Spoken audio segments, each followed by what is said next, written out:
The music for this episode is courtesy of Batterton and Edwards, Arkansas's own award-winning blues duo. Their latest album, Trans-Mississippi Blues, is available on Spotify and other music streaming platforms. Advisory. Some episodes of the 1836 podcast are not intended for all audiences, due to details that might be considered disturbing. Listener and viewer discretion is advised. On this episode of the 1836 podcast, Sister Rosetta Tharpe, the godmother of rock and roll.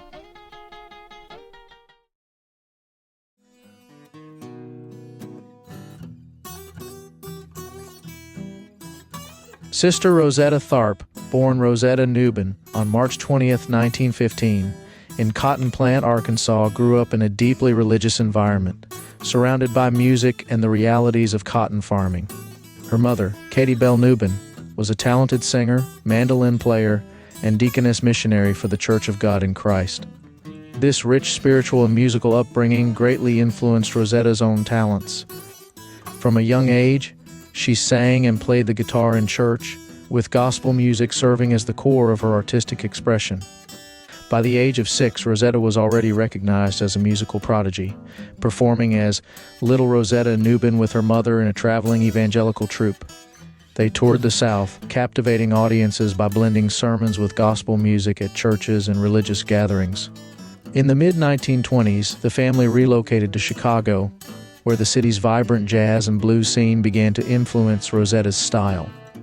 At 19, she married preacher Thomas Thorpe, and it was during this period that she became known as Sister Rosetta Tharpe.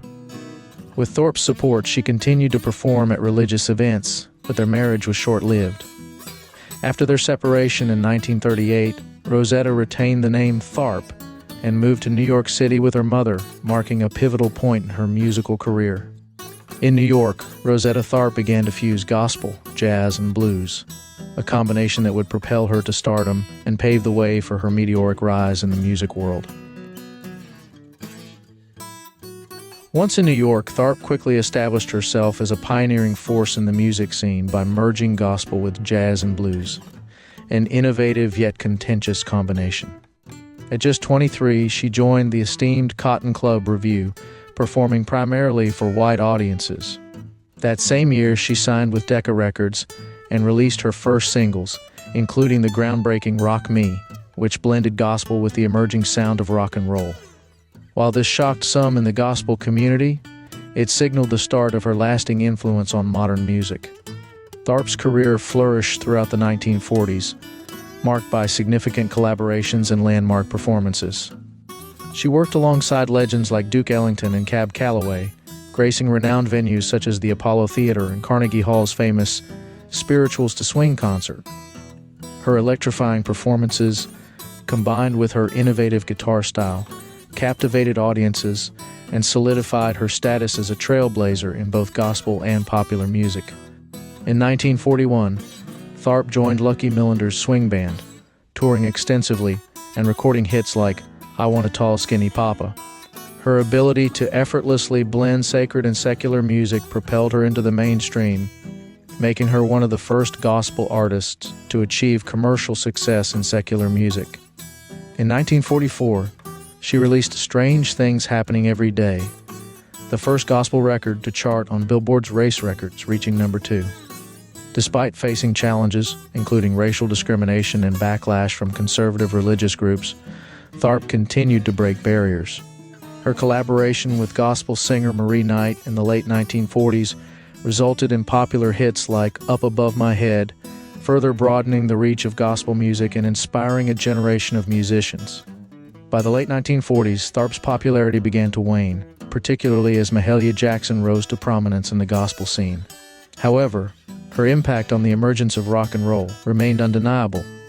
In 1951, she experienced a brief resurgence in fame with a highly publicized wedding to her manager, Russell Morrison, which drew over 20,000 attendees. In the late 1940s, Tharpe returned to her gospel roots and collaborated with Marie Knight to create successful recordings like Up Above My Head. However, her exploration of blues alienated some of her gospel audience, resulting in a decline in her popularity in the United States. Despite this setback, her influence remained significant, especially in Europe where she continued to tour and perform. Throughout the 1950s and 60s, Tharpe garnered new fans with memorable performances, including her powerful rendition of Didn't It Rain in 1964. She faced racism and discrimination, but persisted in the male-dominated music industry, often performing in segregated venues. Tharpe also shattered personal barriers by openly embracing her sexuality and maintaining partnerships, particularly with Marie Knight, navigating the complexities of being a queer black woman during that time. In the 1960s, Tharpe enjoyed renewed success in Europe, especially during the 1964 Blues and Gospel Caravan Tour.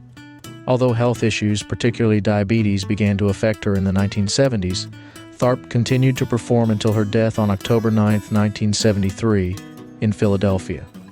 She was laid to rest in an unmarked grave at Northwood Cemetery, yet her legacy grew stronger in the years that followed. Today, she is celebrated as a foundational figure in the evolution of rock and roll and popular music. Tharpe's innovative guitar techniques, particularly her use of distortion, played a crucial role in shaping the sounds of electric blues and rock music. Often referred to as the Godmother of rock and roll, she had a profound impact on music legends like Little Richard, Johnny Cash, Chuck Berry, Elvis Presley, and Jerry Lee Lewis. Sister Rosetta Tharpe received numerous accolades in recognition of her contributions to the music industry, particularly after her passing.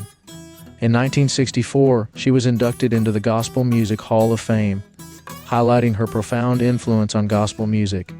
This was followed by a posthumous Grammy Hall of Fame award in 1977 for her 1945 recording Strange Things Happening Every Day, which was also inducted into the Hall of Fame in 1998. Further underscoring her significant impact on the music world. In 1988, Tharpe was recognized as an early influence with her induction into the Rock and Roll Hall of Fame, celebrating her pivotal role in the development of rock music. She was later honored in 1997 when she was featured on a U.S. postage stamp in the Legends of American Music series, commemorating her status as a key figure in American music history. In 2004, her 1944 recording of Down by the Riverside was added to the United States Library of Congress's National Recording Registry for its historical significance. Tharpe continued to receive accolades, being inducted into the Blues Hall of Fame in 2012, reflecting her impact on blues music as well. Her contributions were further celebrated in 2016 with a posthumous Grammy Lifetime Achievement Award. In 2020, her song Up Above My Head was selected by the Library of Congress for preservation in the National Recording Registry due to its cultural, historical, or aesthetic significance. Tharpe's legacy continues to be honored through exhibitions, including a 2021 display at the Smithsonian's National Museum of African American History and Culture, which highlighted her essential role in the history of gospel music.